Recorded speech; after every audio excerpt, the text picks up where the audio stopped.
This next issue is getting a lot of absolutely. attention in the Democratic race. It's a hot item with young Republican voters as well. And the question comes from Tanya Sue Maestas. She's here with her mom, Lydia, and she describes herself as undecided. She says she's narrowed it down, however, and she wants to ask about the cost of college today. Tanya, what's your question for Senator Rubio? Good evening. Thank you so much for allowing me to be here tonight.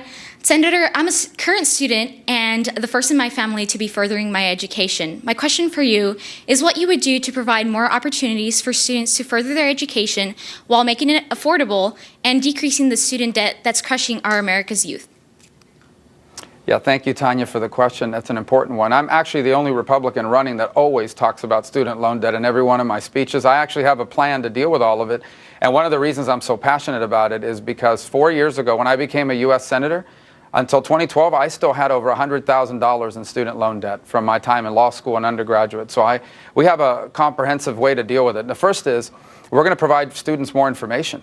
Before you take out a loan, when I'm president, you're going to know how much people make when they graduate from the school you're going to with a degree that you're seeking, so you can make an informed decision about whether it's worth borrowing thousands of dollars for a degree that may not lead to a job. Second, we're going to provide alternative ways to pick up college credit without having to pay for sitting in a classroom. In the 21st century, whether it's through Coursera or Udacity or other alternatively accredited methods, you should be allowed to acquire a substantial number of credits without having to pay for it. It'll shorten the amount of time you're in school, but it's also going to open the door for higher education for non-traditional students. The third is we would make income-based repayment the automatic method of repayment. I think that I'd much rather collect $20 a month from someone than to have them default and then ruin their credit and be unable to buy a home or start a business or whatever.